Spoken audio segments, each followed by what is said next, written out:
राजस्थान में वैक्सीन कम होने की वजह से बहुत सारे सेंटरों को बंद करना पड़ा है। 2 लाख वैक्सीन केवल आज के लिए बचा है, जबकि राजस्थान में 7 लाख वैक्सीन एक दिन में लगाए जाते हैं। ऐसे में कल के वैक्सीनेशन के लिए भी संकट खड़ा हो गया है। हमारे साथ हैं परिवहन मंत्री प्रताप सिंह खाचरियावाल, उनसे बात करते हैं। सर, वैक्सीन को लेकर जिस तरह से मारामारी मची है सेंटरों पर, और वैक्सीन है नहीं, लोग कह रहे हैं 3-3 दिन से आके सुबह 6 बजे बैठ जा रहे हैं हम। देखिए, पहले राजस्थान वैक्सीनेशन के मामले में नंबर 1 पर था।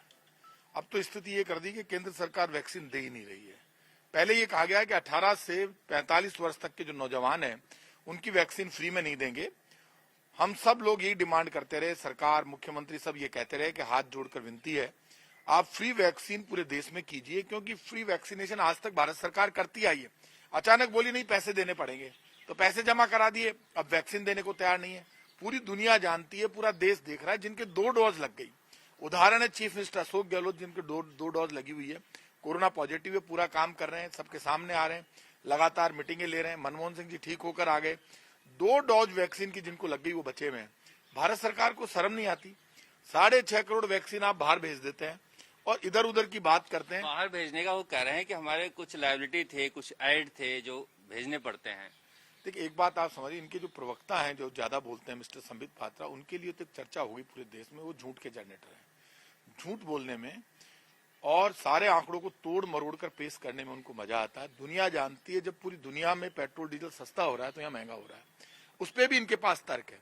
जब वैक्सीन लगाना आपकी जिम्मेदारी है, साफ कहा गया है कि पहले अपने देशवासियों को वैक्सीन लगाइए, और वैक्सीन के लिए आप खुला मार्केट कीजिए ना। आपको क्या इंटरेस्ट है सिर्फ 2 कंपनियां वैक्सीन बनाएगी?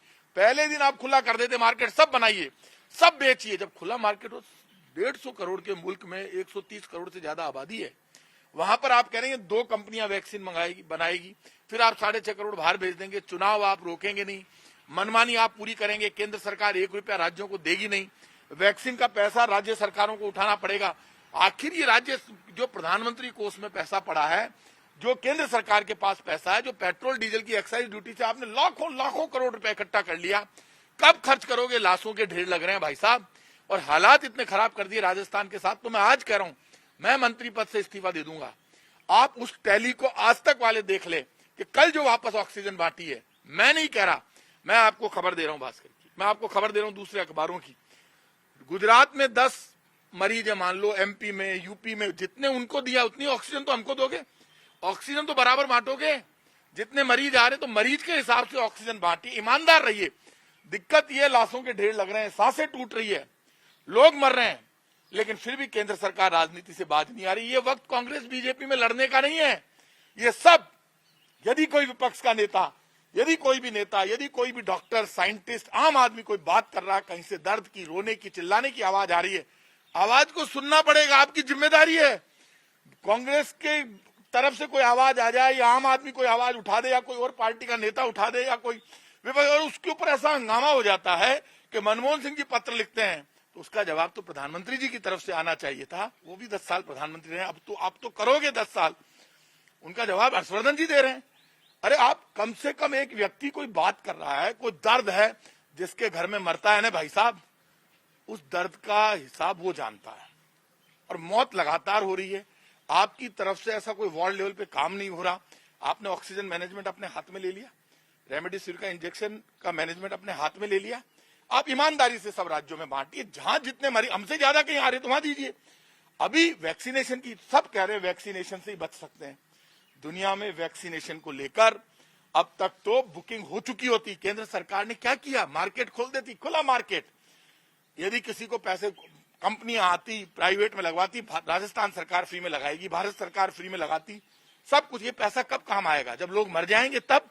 राजनीति सिर्फ वोट के लिए नहीं की जाती, राजनीति देश के आम आदमी को, जब सांसों की लड़ाई चल रही हो, उसको जिंदा रख के, और उसकी कीमत, सांस की कीमत कभी आंकी नहीं जाती। आप उसको जिंदा रखने के लिए भी आज उसका खुद का खजाना खोलने के लिए तैयार नहीं है। राजस्थान सरकार ने कहा ग्लोबल टेंडर करेंगे, तो फिर देरी क्यों हो रही है? इसमें भी देरी हो जाएगी तो फिर पीछे पड़ जाएंगे, बहुत सारे राज्य कर रहे हैं। ग्लोबल टेंडर करने की तैयारी अब हमने की है। मार्केट इनको फ्री करना था। आपको पता है, मेरी दिल्ली में बात हुई कई लोगों से, ये बाहर से कोई इंजेक्शन लेकर आ रहा है, ये सब काम भारत सरकार करती है। आपको पता है, ये सब उनके हाथ में है। अब ये ग्लोबल टेंडर करेंगे, लेकिन उसमें भी भारत सरकार बीच में आएगी। आप इस बात को अच्छी तरह से जानते हो। हर जगह भारत सरकार बीच में आएगी और भारत सरकार की जिम्मेदारी बनती है कि ये भारत सरकार के अंडर में ही तो है कि राजस्थान हो, गुजरात हो, महाराष्ट्र हो, आप स्टेट में तो नहीं बांट सकते। हम कांग्रेस के लोगों ने कोई गलती की तो हम आपसे हाथ जोड़ के माफी मांग ली, गलती बता दो। आपको कोई बदला लेना है तो आप हमसे बदला लो। आप किस बात का बदला ले रहे हैं, किस बात की मनमानी कर रहे हैं? आपको कुछ भी करना है, हमारी जान लेनी, हमारी जान ले लो, लोगों की तो जान बचाओ। ये ग्रामीण इलाकों में जिस तरह से कोरोना फैल रहा है, एक बड़ी चुनौती है। ग्रामीण इलाकों में सीएससी पीएससी पर कोई ऐसी व्यवस्था नहीं है कि जहां जांच हो या कोविड सेंटर बनाया जाए। क्या लग रहा है कि देरी हो रही है या देरी हो गई? एक बात आप मानकर चलिए, एक ही दिक्कत आ रही है शरद जी, ऑक्सीजन जितनी हमको चाहिए वो मिल नहीं रही। बेड बढ़ा सकते हैं, वेंटिलेटर बढ़ा सकते हैं, आपको जितनी मशीनें लगा सकते हैं, हम खुद लग जाएंगे, पूरा देश लग जाए, राजस्थान लग जाएगा, भामाशाह लग जाएंगे। ऑक्सीजन हमारे हाथ में नहीं है। ऑक्सीजन मैं चाहूंगा इसमें कि जैसे आरयूएचएस में है, वहां ऑक्सीजन की दिक्कत नहीं है, वहाँ पॉइंट्स की दिक्कत है। अब एक महीने में हम पॉइंट्स भी नहीं बढ़ा पा रहे हैं। कई जैसे कोटा है, वहाँ आईसीयू के बेड तो बढ़ा सकते हैं, वहां तो ऑक्सीजन आ रहा है, वहाँ कई जगह काम हो नहीं रहा है। सर जी एक बात आप मानकर चलिए, मैं इतना कह सकता हूँ कि बेड की और ये पाइप की कोई दिक्कत नहीं है। बीजेपी के साथ दिक्कत ही होगी। आज भी राजनीति करने से बीजेपी के लोग बाज नहीं आ रहे। यही राजस्थान के इनके विपक्ष के नेता, उपनेता और प्रदेश अध्यक्ष ने खुद ने प्रेस कॉन्फ्रेंस करके जब जनता का दबाव पड़ा तो उन्होंने माना कि ऑक्सीजन कम मिल रही है, ज्यादा दो। 25 एमपी जिताकर यहाँ से भेजे हैं।